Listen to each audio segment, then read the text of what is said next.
see I'm in the car, packed with all the camping gear. So the weekend's over, and hopefully a few of the camp spots around the place are cleared out. I'm heading up to the high country in Victoria. If you watched my last video, you might have seen I was setting up a new camp stretcher tent. So I said I'd go and try it out. Well, here we are. So I've got all the camping gear in. Probably head up for about 2 nights. The general plan is I'm going to head to a place called Native Dog Campground. It's on the Buchan River. It's about 3 hours from home. It looks like it's a nice day. It's supposed to rain a little bit over the next couple of days, but they're predicting about 1 to 2 millimeters, so that's not much. And if it does rain at all, chances are pretty slim. So hopefully it's a nice dry one. But anyway, it is what it is. I know my tent's waterproof. I tried it out with the hose and it didn't leak a bit, so that's a good thing. It's been very dry up here, so there'll be no campfire. It's not a total fire ban or anything, it's just that I don't think it's a good idea to have a campfire when it's so dry, irrespective. There's not going to be much wind either, I don't think. So, nonetheless, no campfire. And also, wood's often scarce to find around these more popular camp spots. And so, the purpose for the trip is twofold. I've got to try out this tent. I've set it up and I know I can use it okay, and I can set it up. I haven't slept in it, so there's a good reason to go out and use it. But I also have a little caravan, and the little caravan is not an off-roader. It's got a little bit of clearance, but I never know what I'm going to get when I take it, and if it gets a bit sort of, I don't know, sketchy going into some of the roads to these campsites, I may not end up getting in with that little caravan. So I like to do a bit of a pre-planning trip where I just take the tent and a few basic things and head out just to suss out these places and see if they're, you know, good for the camp or the caravan in for future trips. So that's the other reason to do it. And plus I'm doing it because I can. There's no commitments this week, so I just thought I'll go on a bit of a whim and get out in amongst it. So I'll be going through a couple of towns. I'll be going through the town of Omeo, which is a major town, or one of the major high country towns. I won't be stopping there. I've already fueled up and grabbed a quick bite to eat because it's just about to go lunchtime, and I'm thinking it's been about 3 hours to the campsite. I won't get much chance to get anything else. So fueled up both the car and myself and heading off up the road. It's a good day for drive. At the moment there's not many cars on the road. Hopefully it's a smooth, easy trip. It'll be a bit windy and hilly, but that's okay. Should be some good scenery along the way. I'll see if I can capture some of that. I've got a couple of things on the go. I might chuck in a line. I always take a fishing rod, especially if I'm going to a river, and I always try and get near a river if I'm going camping. I've never fished the Buchan River. I presume it's got trout in it. And apart from that, I'm not really sure what else might be in it. And I'll cook up a couple of meals over the next 2 days and give you a look at them. I usually go one-pan meals when I'm travelling, and I try to make my camping as easy as possible, so it's almost a bit minimalistic to a degree. If you can see in the back there's not much showing, so it's indicative that I haven't got a lot of stuff on board. And really my stuff's quite simple anyway, as I said. So a few one-pan dinners, bit of fishing. It's pretty simple. It's a good way to camp. I like it. It's no fuss. It's pretty comfy nonetheless. And yeah, let's look forward to a couple of days of being in the bush, just chilling out. A little town of Swifts Creek. Been through here a couple of times. Haven't really stopped off much, other than maybe just at the general store to get a bit of a bite to eat. Bit of history around the place. It's actually got a nice little camping ground down near one of the rivers. I should take a little bit more time to have a bit of a look around at Swift's Creek. Maybe on the way home I might stop and explore. But we're on to different places today, so we'll keep on going. You can probably see how dry it is out here. I haven't been out here for a while, but every other time I've come through here it's been as green as green. So yeah, no wonder the bushfires rage through places. There's been no rain, or hardly any rain really. That's why it's a bit risky to have a fire in this type of weather. But yeah, that just goes to show you how dry it is at the moment. These roads are quite narrow in some places and windy. It never fails me that, you know, coming around some of these blind bends on these windy roads, how many people oncoming in their cars cross over the line on the blind bend? I can't fathom that. I mean, just go slow. What's the rush really on a windy road like these? And you get on them and you're crossing lines on blind bends. It's a recipe for disaster. I don't know. It's not hard to keep left. I mean, I'm never in a hurry. I don't know that everyone else needs to be in a hurry, but some seem to be for whatever reason. But stick to the left, guys. You know, it's not hard. Just drive safe. Keep yourself safe. Keep everyone else safe. Those clouds are starting to shape up with a little bit of storm in them, I think. Might end up seeing some rain. Well, we'll see. Starting to get that hazy look of the thunderstorm about it, so anything can happen. I'll do a bit of a weather check when I get to Omeo in about 10 k's or so, just to scan the map and see what rain's about, and also download a forecast for the next couple of days, because where I'm going won't be any reception, so out of touch a little bit. And yeah, hopefully it doesn't change too much from when I download it. But yeah, I don't like the look of that. Anyway, we'll see. There's a couple of spots of rain on the windscreen, so yeah, there is rain in it. I've downloaded the weather forecast and hopefully that holds true for the next couple of days. Not expecting a lot of rain. Actually, by Wednesday it's going to be quite warm, 33 degrees Celsius, so but that's okay, I'll be heading back then. I won't be hanging around up there in the heat like that. Just hoping I'll get to camp before it comes down in any ways, and I'll be able to get up without getting too wet. I think where we're heading is about 900 metres, so it's a little bit higher, might be a little bit cooler. The weather has held though, it's been pretty warm, like showing about 30 on the vehicle. So that's the end of the bitumen. I'm on this limestone road now for about 31 k's. Shouldn't be too much drama. I think it's a good road, but it's more about the oncoming traffic than anything, like always on these dirt roads that are windy. So far it's pretty good for a caravan. I'm happy to bring it up along this sort of road if it continues like this all the way. It's a little bit corrugated, but it's nothing to worry about. I don't know how long the corrugations go for, but they're not too severe. Yep. Road in been pretty good. I'm about 5k out to campsite. I'd happily bring a caravan up here. There's a few parts where it's a bit narrower and windy, and you do have to watch out on the sharper bends. Some of the shoulders are a bit stony, loose topping, so they sort of give a little bit under the wheels. That's just where you've got to take it super slow, I guess. It hasn't rained here, so the road's still pretty dry. I did encounter a little bit of rain earlier back, but that was on the bitumen. There was no issue with that. So no rainfall here so far. Anyway, I reckon it's skirted me. So coming up to the campsite somewhere along here. 400 metres.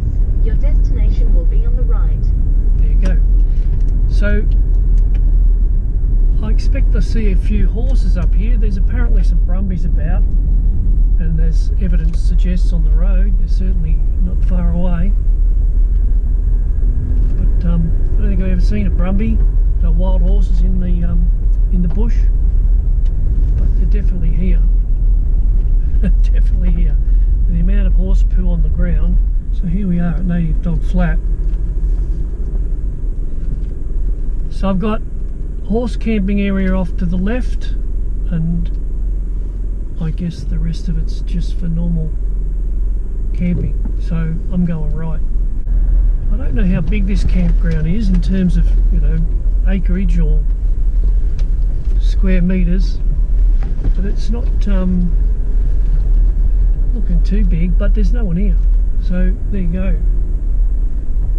Let's bring it. I'll do a little bit of a drive around first just to see what's about, but you can see there's little campsites here right on the river. Like, that's a fantastic little spot. I might actually take that. There's a toilet up ahead. It's a single solitary toilet. I read that it's pretty good condition, so I did bring my own toilet, but I'll use this one while it's here. Let's go for a quick drive up in here. There's a couple of campsites around here. Horse camping area. So here we go. Not that there's going to be any horse camping on my behalf, but it's a pretty broad area. I suppose they just set up wherever they like. There's a bit of a setup down there for a table and a fire, but I think this is really all there is. Looks like a bit of firewood over there. I'll go for a bit of a drive just to see if there's any better places to have to get rid of these ruts. See if there's any better access to the river there, or if it looks a bit better from here. You can like tune up here. Looks like a couple of seats. There you go. A little fire pit with a few seats around it. And some firewood if I wanted it. I don't think I will. I think I'll leave that for the next people. Anyway, this is the horse camping area, so I'm not going to camp in here. If you had a big van, it'd be a good spot, but I don't think I'll be using that. I'll go back to where I was. Nice little spot.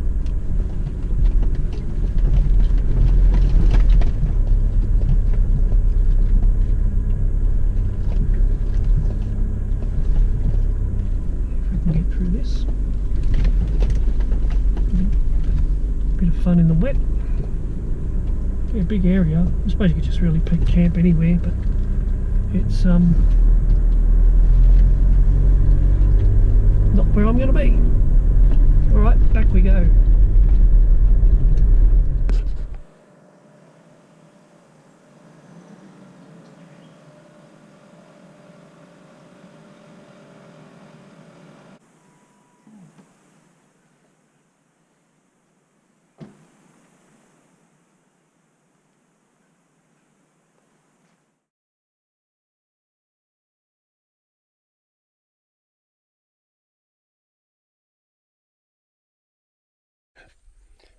Okay, well, that's a stretcher setup.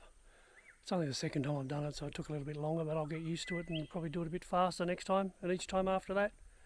Now for the tent, we're just going to go over that and I'll decide where I might want to put it. And the options are almost endless, but it'll be somewhere over there, I reckon. I don't know how I'm going to put my other awning out on the other side. I've got like an RV tent.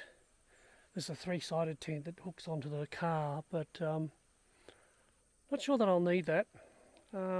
Probably, if anything, if I was bush camping and I didn't have a toilet on site like we have here, I would set it up, because when I need to use the toilet I need that sort of privacy. So, but I don't think I do here. I think because I've got a table here, the RV shade or that awning on the side is good enough at the moment. So I think I'll just stick with a tent on the stretcher and one awning for this trip. Anyway, if things change, I can always add on. Anyway, that's the stretcher. Here comes the tent.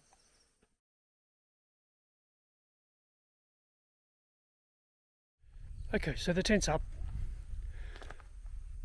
Nothing major about that. It was a lot easier than the first time, once you know how it all goes together. But the flies didn't make it any easier. I've got to say, when there's horses, there's horse poo. And when there's horse poo, there's flies. So there's a lot of flies around. I'm just hoping I brought some repellent. But there's big marsh flies or bush flies, and they're big suckers and they bite. So you've got to be onto them. They're a bit stupid. You can knock them on the head pretty quick, but they're here. So just got to keep out for that. They do leave a bit of a welt when they bite, the buggers. Anyway, that's the least of my problems. Actually, that's probably the most of my problems. Let me get going on the rest of it. Alright, well that's a tent done. I've decided to put it under that awning just slightly in case when I get up in the night or if it rains I'm under shelter. So, and what I leave out there under the little vestibule, although I think it'll be dry anyway because it's quite a bit of overhang, I'll have the extra protection of the awning. So I think that's a good setup. I'll test it, see how I like it. If I don't like it, I can move the tent easy enough. There's only 4 pegs to 1 peg to get, the tie downs out of the ground, and I can just shift it around as I please. But I think that'll work. Let's see how we go. There you go, that's a lot better. Okay, trusty chair. I do like this chair. It's quite light. It doesn't take up a lot of room. Folds up really well. And the beautiful thing about it, one of the beautiful things about it is that it's really quick to set up. So it's pretty much that. That's it. And it's also a recliner. So I can sit up square or I can chillax. How good's that? I love this chair. It has a little pocket, and a little headrest too. So I quite like it. It's not too bad, it's good wearing stuff. I actually got this one off Temu, I think. Yeah, it wasn't cheap, 120 bucks, but look, if you're going to camp, you've got to have a good chair. And size and portability and ease, well, that's what it's all about, isn't it? Camping easy. You've got to be camping easy. So yeah, that certainly helps me camp easy. Anyway, I think I might make a cup of tea. Alright, well, I've got the important thing sorted. A cup of tea.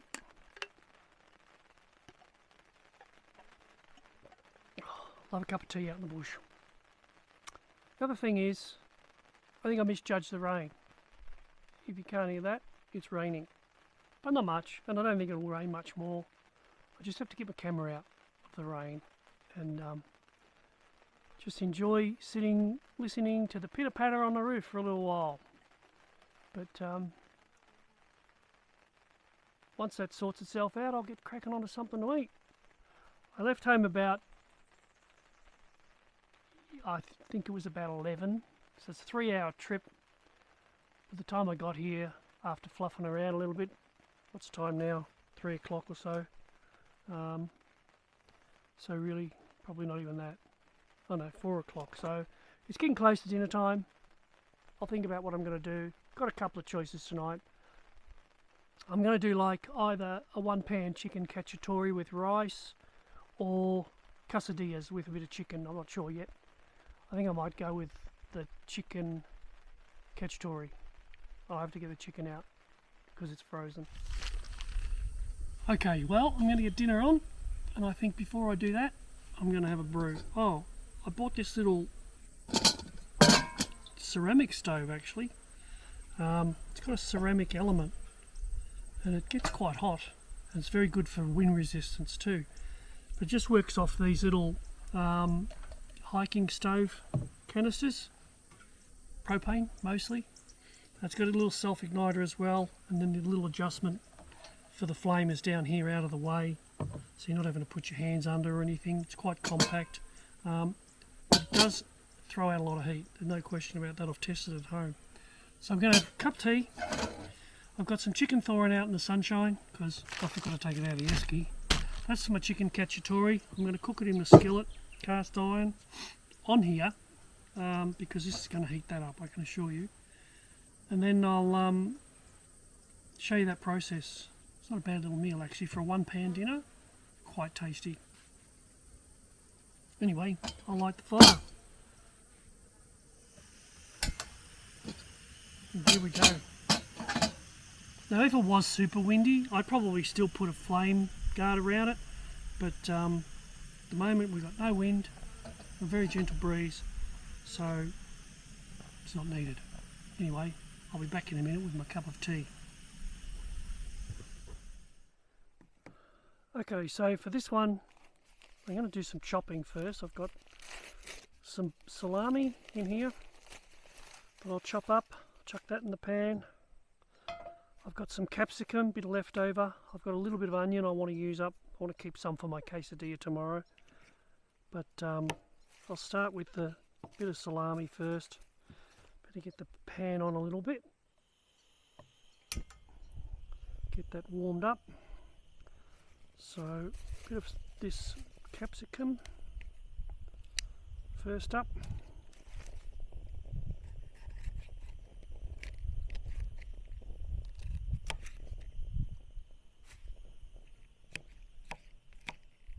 Just roughly chop it, doesn't need to be too fine or anything fussy, just depends how big you like your chunks really.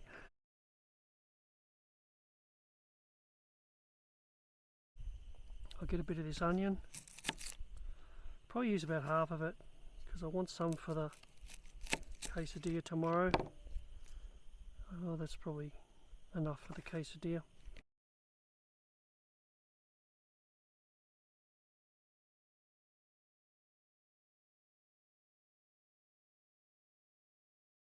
Put all that over there aside. Get out some of the salami. So I've also got a can of tomatoes, some olives, this Tuscan meatball sauce which I get from Mars, which is a supermarket thing, a bit of packet basmati rice which I'm just going to stir through it, and a little bit of olive oil. So they're the main ingredients. I do have some spices in my spice kit, so in amongst that I've got a little bit of chili flake, so I'll chuck in a little bit of chili flake, and in here I should have a bit of garlic somewhere, but if I don't, it doesn't matter. Yep, a little bit of garlic powder, that'll come in handy. Chuck that in, give it a bit of flavour. So a bit of salami just to give it a bit of fat, and basically all that will go in the pan. Bit of oil.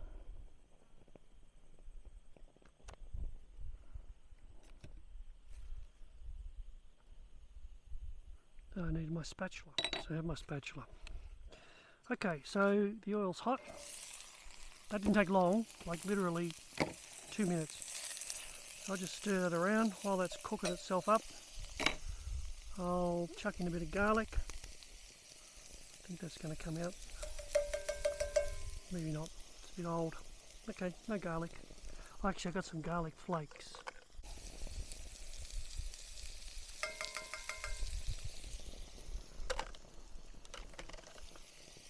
And just stir it around a little bit, get that softened up.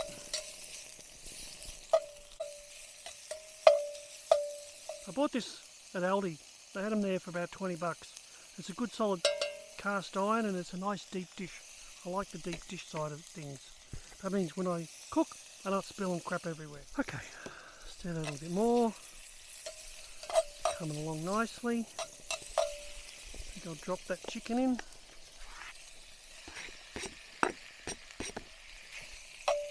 I do like these one pan meals. They're so simple and you can get a lot of flavour out of a one pan meal.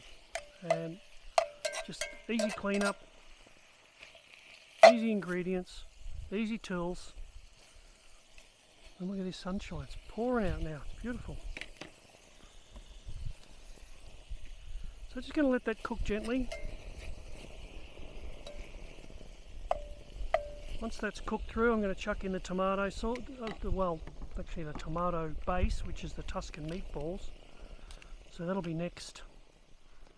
Then I'll chuck in some olives, and I'll chuck in a can of tomatoes. Once that's all simmering away nicely, I'll then chuck in the rice, stir that through. That'll soak up a little bit of the liquid, and that'll be dinner done. Seriously, it's not that hard. Righto, That'll keep the flies out. In the meantime, cup of tea. And look at this scene.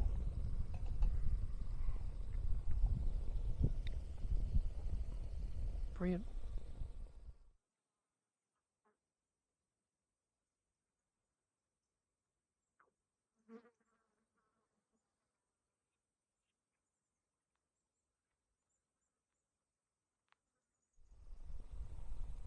It's quite green here, considering how dry it was on the drive up. You know, this is very green. And the grass is quite short too, which makes me think the horses are keeping that down. And I did see evidence not far away of horse poo, so not long ago they were here. I don't know where they are, I haven't seen any, but they might come out at night a little bit more, but we'll see. It'll be novel. Anyway, I know it's not nature in terms of native animals, but it's still, I mean, it's still nature. I do have in my little spice collection a bit of smoked paprika. I might chuck a bit of that in.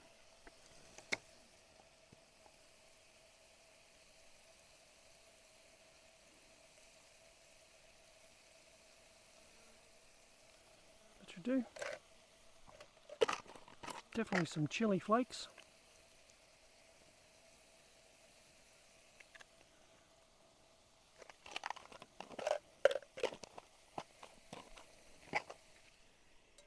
Gotta love cast iron though, it's just such a good cooking material. If you get it right, season these properly, they don't stick. If you don't overheat them, food just cooks so well in them. And they hold their heat, so if you really want to grill something hard as well, you know, like a piece of steak, perfect. It's like a flat plate for a barbecue. Beautiful. Okay, that's starting to look good.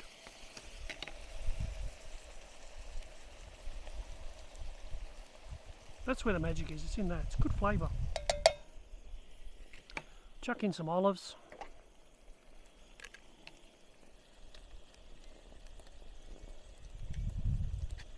Now one more. Lovely seasoned olives. Homegrown and home pickled. Righto, next trick. Chuck in the tomatoes.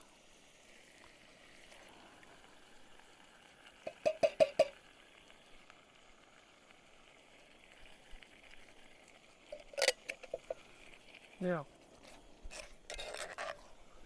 I might add just a tiny little bit of water to that perhaps, once that gets simmering, just simply because I want the rice to soak up a bit of the moisture, and I don't want the rice to be too dry. That's not going to happen probably anyway, but that can simmer away there for a little bit.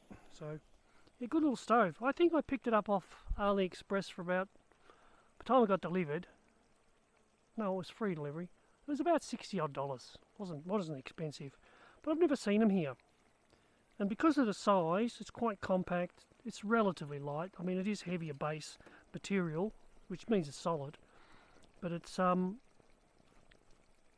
quite compact. And for such a compact stove that burns so well and so hot, I didn't mind spending $50 or $60 on it. Yeah, but I've never seen them here. That ceramic element is the key, I think. So you've got the typical little, you know, hiker's stove. There's these ones as well. They're butane. They don't burn as hot, but they're cheap. Then there's these, which you can get at various places. I mean, this is mostly propane. And with an adapter, you do need an adapter, which is not hard to get on eBay or somewhere, that goes from this to that hiking stove threaded connector. This actually gets quite hot. This is really hot, hotter than the other two. So if you really want to get something done fast, this is the one to use, and it holds about nearly 500 grams of gas, so they last a while. But I did do some boiling, and I did boil full litre of water, not in a pan, in a pot. It took about 6 minutes or so, or maybe 7. And it's pretty much the same with the other stuff, but with this it took 3 minutes to do exactly the same stuff under the same circumstances. So this is actually a good good option if you really want to do some fast stuff. But these are obviously cheap. This is light, whatever works. But they're the three that I use with it, so they all work pretty well one way or another for different reasons, especially them, they're so cheap. But I like that one. I don't know whether you can see that. You can hardly see anything, but there's just a tiny glow going under there, and that is just simmering away lovely. Look at that. Look at that. Not burning. I could probably turn it down even more if I wanted to. Just okay. Time to chuck in some rice. Give it a bit of a squish up first. This stuff's great. Doesn't take much energy to cook it. It's already cooked. All you got to do is heat it. Now normally you put it in a microwave for about 90 seconds, but it warms up just as well if you do it in a pot or a pan. Maybe a sprinkle of water just so it doesn't stick, or just throw it into the food like I'm going to do. It's all going to get mixed up anyway. All ends up in the same place, right? Anyway, these are great. And they last a bit, you know, in the storage. So I'm just going to put some of that in. I don't think I'll use it all because it's quite a meal there. I don't have any containers, so I might just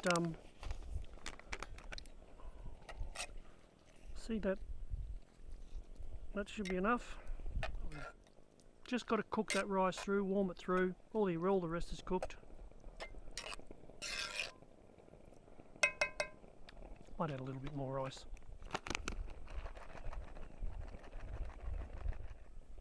How easy is that?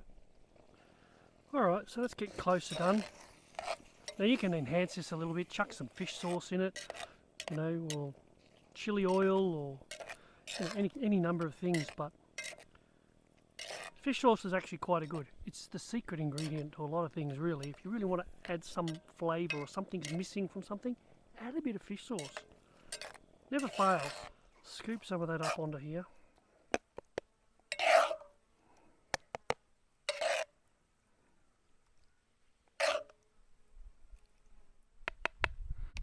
Lots of goodness in there. Veggies, rice, olives, onions.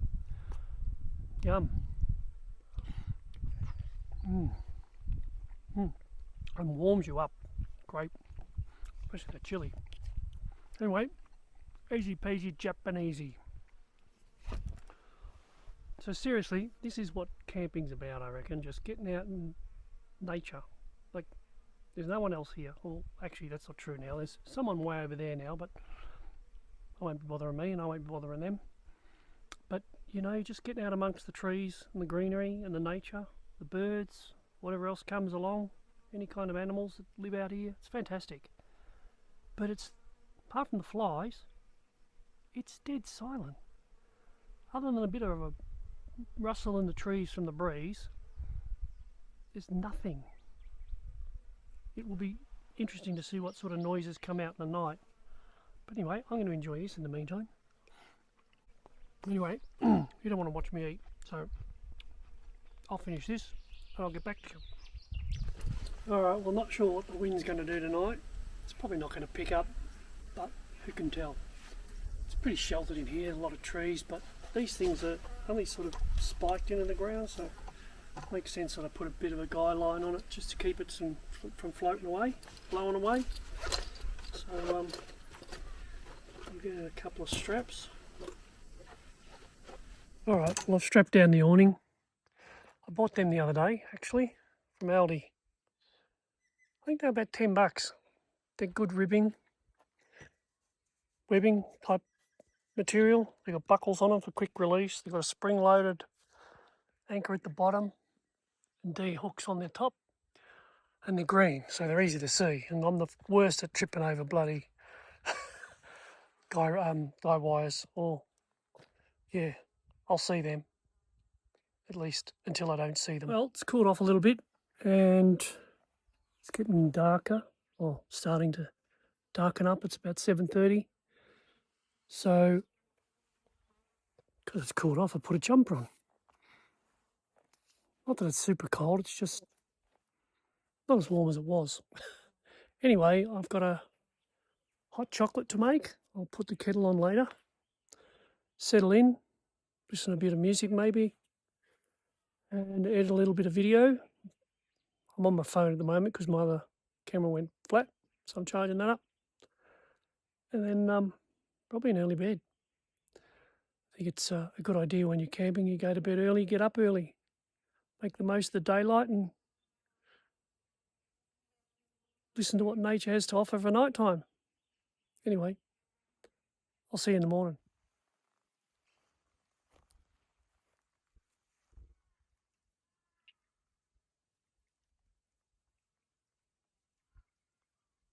Something's been splashing around in the water here, and I don't know what it is.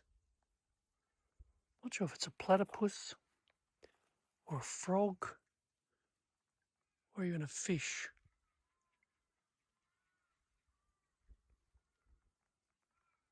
But I'm determined to find out what it is.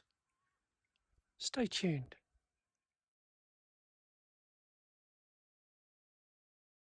If you can see that. There's the horses, all the brumbies.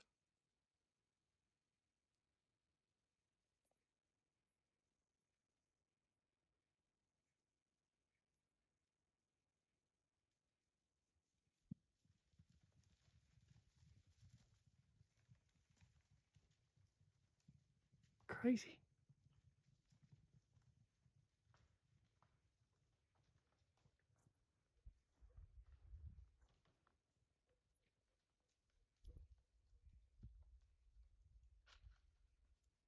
Wow.